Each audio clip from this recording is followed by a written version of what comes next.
In 2014, the Los Angeles County Museum of Art acquired a well-preserved interior of a reception room from a courtyard home in Damascus, dated to the 18th century. The LACMA interior is a quintessential example of rooms of this type, with a colorful stone floor, polychrome wood walls, elaborately decorated cupboard doors, window shutters, and storage niches.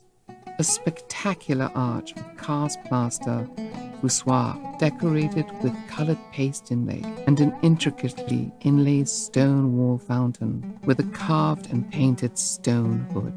Measuring 20 by 15 feet, the interior once belonged to the courtyard home of a well-to-do family in the Al-Bahsa quarter of Damascus. Over time, the neighborhood underwent extensive urbanization and modernization.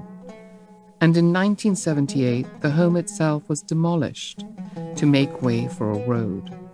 But before this occurred, the wooden panels of its reception room were dismantled, crated, and trucked from Damascus to Beirut, Lebanon, where it remained in storage for more than 30 years before being shipped to London and then to Los Angeles. The Damascus room, as we see it today, is a accumulation of over a decade of intensive research and conservation efforts by a collaborative team of curators, conservators, engineers, historians, and scientists. For over a year in Los Angeles, the room's painted wood panels were meticulously consolidated and cleaned by conservators, resulting in the unveiling of the room's original exuberantly colored interior.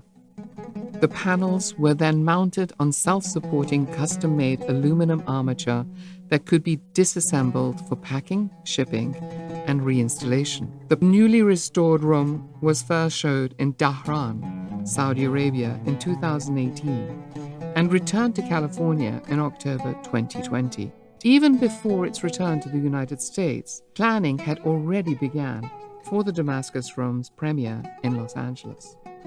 The room premiered at LACMA as part of the Dining with the Sultan, the fine art of feasting, the first exhibition to present Islamic art in the context of its associated culinary traditions. This well-preserved interior helps to document contemporaneous dining traditions and the role such spaces played not only in hospitality and feasting, but in the display of related tableware.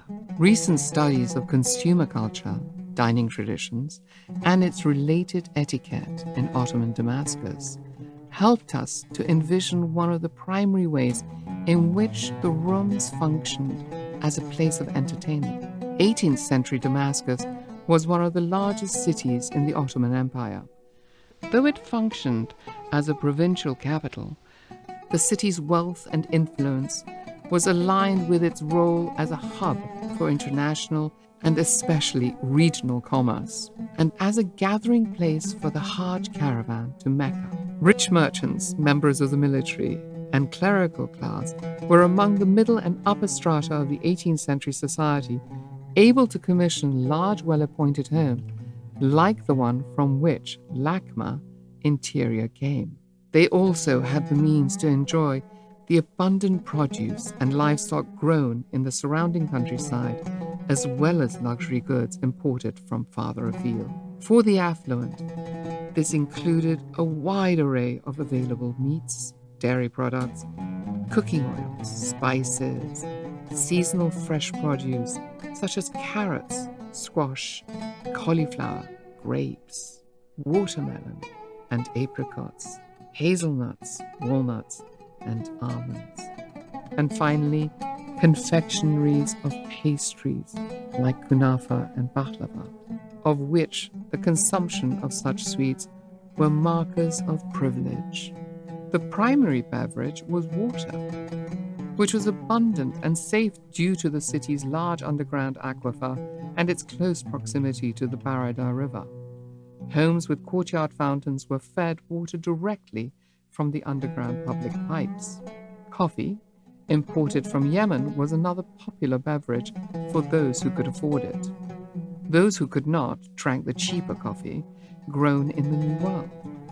Dining in an affluent Damascus home would have been the multi-sensory experience of sight, taste, scent, touch, and sound.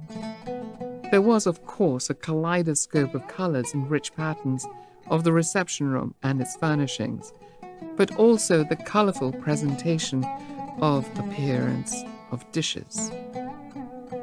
Diners not only tasted and smelled their food, but were able to appreciate the tactile quality of the fare as they used their fingers to place bite-sized bits into their mouths. It was customary to sprinkle guests with fragrances, while incense burners were used to diffuse aromatic smoke.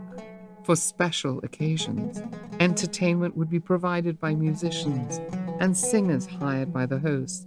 The reception room now at LACMA provides a glimpse of this experience, offering visitors a visual feast through its intricate and thoughtful decoration.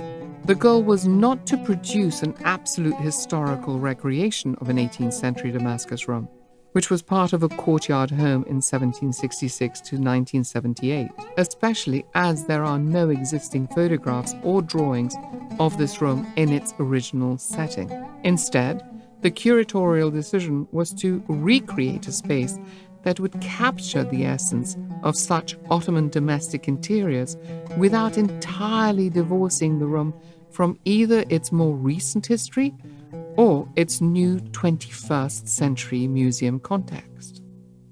Over the course of 3 weeks, in October 2023, the Damascus room was installed in the museum's Resnick Pavilion. Many new things were learned about the room as more sections were installed, including the cornices, the upper continuous shelving, or raff-raff, and several more arch blocks.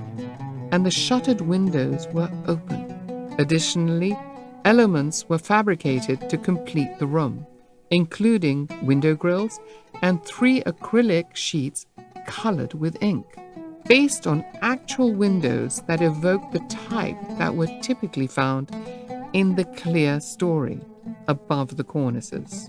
The interior setting was rounded out with objects, including a coffee service, set on the lower shelves to represent items that might have been displayed there up until 1978, rather than presenting it as a typical period room, which is generally viewed through a transparent barrier, replacing the fourth wall and implying a frozen moment in time.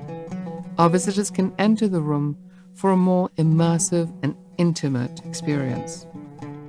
Of equal curatorial concern, the room is unbound in time, embedded as it is within galleries, and visible from multiple vantage points.